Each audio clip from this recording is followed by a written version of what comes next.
Kepada seluruh masyarakat Kota Pekalongan dan sekitarnya, jangan ragu untuk mendaftarkan putra-putrinya ke SMP Islam Pekalongan. Insya Allah kami siap mendidik menjadi insan yang lebih baik, yang berakhlakul karimah dan berprestasi.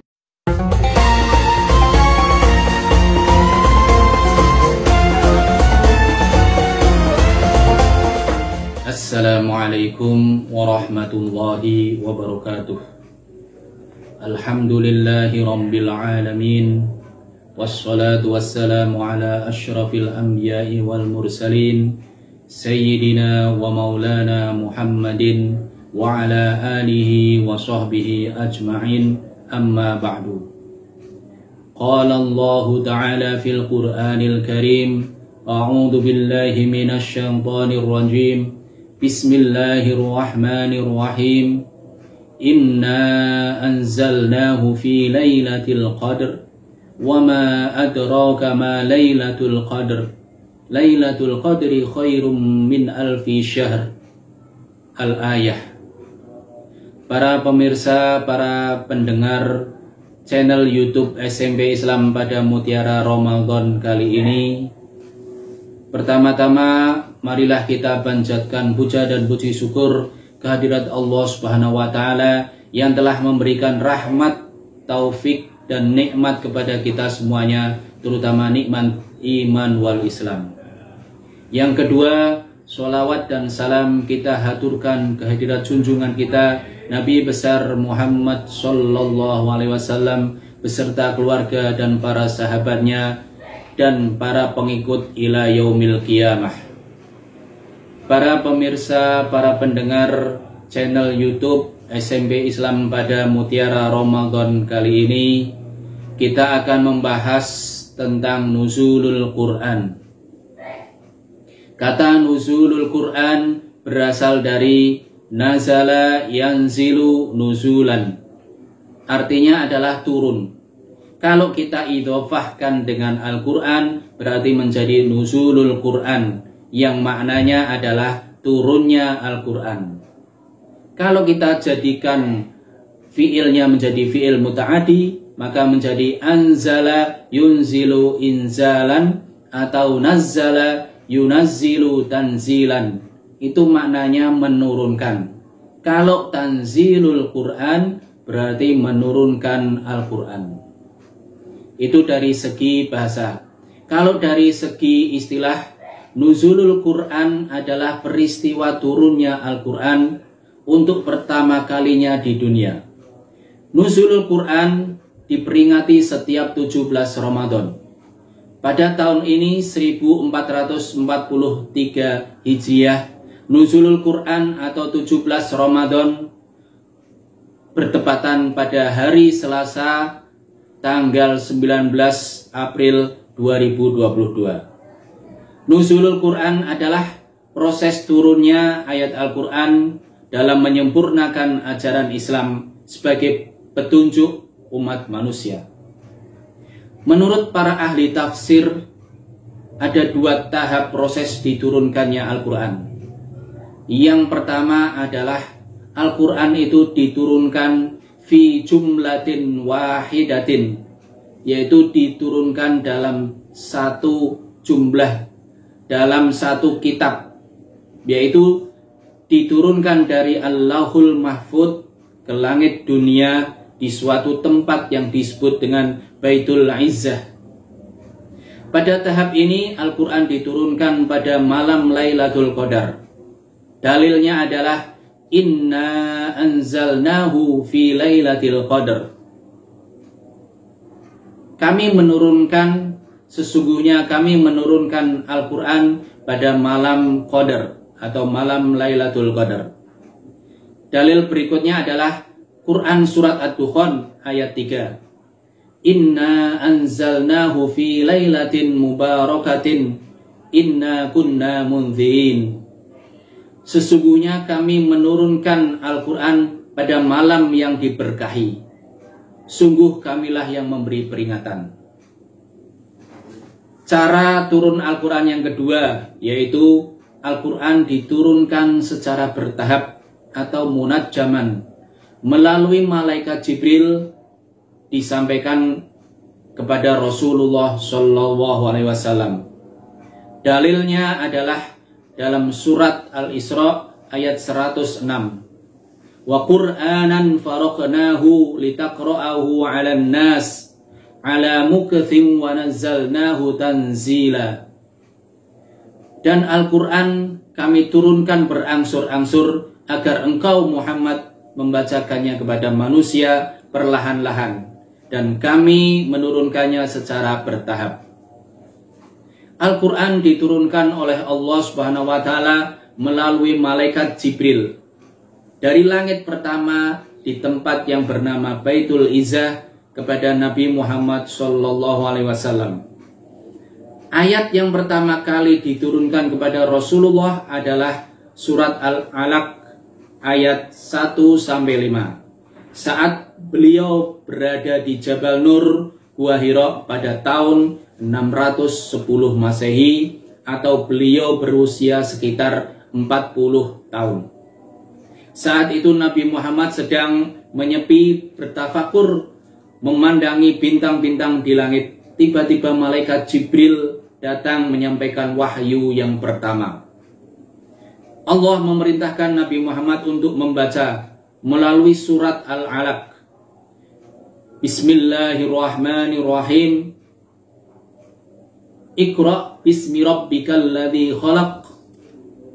Bacalah wahai Muhammad dengan menyebut nama Tuhanmu yang telah menciptakan. Khalaqal insana min 'alaq. Dia telah menciptakan manusia dari segumpal darah. Iqra wa rabbukal akram. Bacalah, dan Tuhanmu lah yang maha mulia. Alladzi 'allama bil qalam. Yang mengajar manusia dengan pena. 'Allamal insana ma lam ya'lam. Dia mengajarkan manusia apa-apa yang tidak diketahuinya. Rasulullah yang sendiri saat itu langsung ketakutan melihat malaikat Jibril, hingga beliau menggigil. Kemudian beliau pun kembali ke rumah dan menceritakan pengalaman tersebut kepada istrinya Siti Khadijah. Kemudian beliau diselimuti oleh Siti Khadijah. Sejak peristiwa itu, Nabi Muhammad SAW mendapat gelar Rasulullah. Artinya, Nabi yang mendapat wahyu untuk disebarkan kepada umat manusia. Al-Quran yang terdiri dari 114 surat dan 30 juz ini diturunkan secara berangsur-angsur kepada Rasulullah selama 22 tahun, 2 bulan, 22 hari. Selain itu, sejarah turunnya Al-Quran dibagi menjadi 2 periode. Periode pertama, ketika beliau berada di Mekah, atau disebut periode Mekah, yaitu sebelum hijrahnya Nabi Muhammad SAW. Surat atau ayat yang diturunkan di Mekah disebut surat Makkiyah. Selama periode Mekah, pada umumnya ayat yang diturunkan berisi tentang akidah, yaitu paham terkait keimanan dan tauhid atau dasar-dasar ajaran agama Islam. Pada periode ini terdapat 86 surat yang diturunkan selama 12 tahun 5 bulan. Sedang periode yang kedua disebut dengan periode Madinah, atau setelah hijrahnya Rasulullah Shallallahu Alaihi Wasallam. Surat atau ayat yang diturunkan di Madinah disebut dengan surat Madaniyah. Sedangkan ayat yang diturunkan di Madinah atau surat Madaniyah umumnya berkaitan dengan muamalat, yaitu hubungan manusia sebagai makhluk sosial, hubungan manusia dengan manusia itu sendiri, dan lain sebagainya. Yang kedua, tentang syariat, yaitu aturan dalam kehidupan Islam, aturan kehidupan sehari-hari yang dibuat atau yang ditegakkan oleh Islam melalui Nabi kita Muhammad Sallallahu Alaihi Wasallam. Pada periode setelah hijrahnya Nabi Muhammad ini terdapat 28 surat yang diturunkan selama 9 tahun 9 bulan. Terkait turunnya Al-Quran, Allah Subhanahu wa Ta'ala berfirman dalam surat Al-Baqarah ayat 185 yang berbunyi, Syahru Ramadhan alladhi unzila fihi al-Qur'anu hudan linnasi wa bayyinatin minal huda wal furqan faman syahida minkumus syahra falyasum wa man kana maridan aw ala safarin fa'iddatun min ayyamin ukhar yuridullahu bikumul yusra wa la yuridu bikumul usra walitukmilul iddata walitukabbirullaha ala ma hadakum wa la'allakum tashkurun. Bulan Ramadan, bulan yang di dalamnya diturunkan Al-Quran sebagai petunjuk bagi manusia dan penjelasan-penjelasan mengenai petunjuk dan pembeda antara yang benar dan yang batil. Karena itu, barang siapa di antara kamu ada di bulan itu, maka berpuasalah. Dan barang siapa sakit atau dalam perjalanan, dia tidak berpuasa, maka wajib untuk menggantinya sebanyak hari yang ditinggalkannya itu. Pada hari-hari lain, Allah menghendaki kemudahan bagimu dan tidak menghendaki kesukaran bagimu. Hendaklah kamu mencukupkan bilangannya dan mengagungkan Allah Subhanahu wa Ta'ala atas petunjuknya yang diberikan kepadamu agar kamu bersyukur. Peristiwa dan sejarah turunnya Al-Quran kita peringati sebagai malam nuzulul Quran, dan umumnya kita peringati pada malam 17 Ramadan. Malam nuzulul Quran adalah malam keberkahan. Allah Subhanahu wa Ta'ala akan melipat gandakan pahala umat Islam yang beribadah pada malam ini. Pada malam turunnya Al-Quran, para malaikat juga turun ke bumi untuk memberikan doa kepada setiap orang yang beribadah.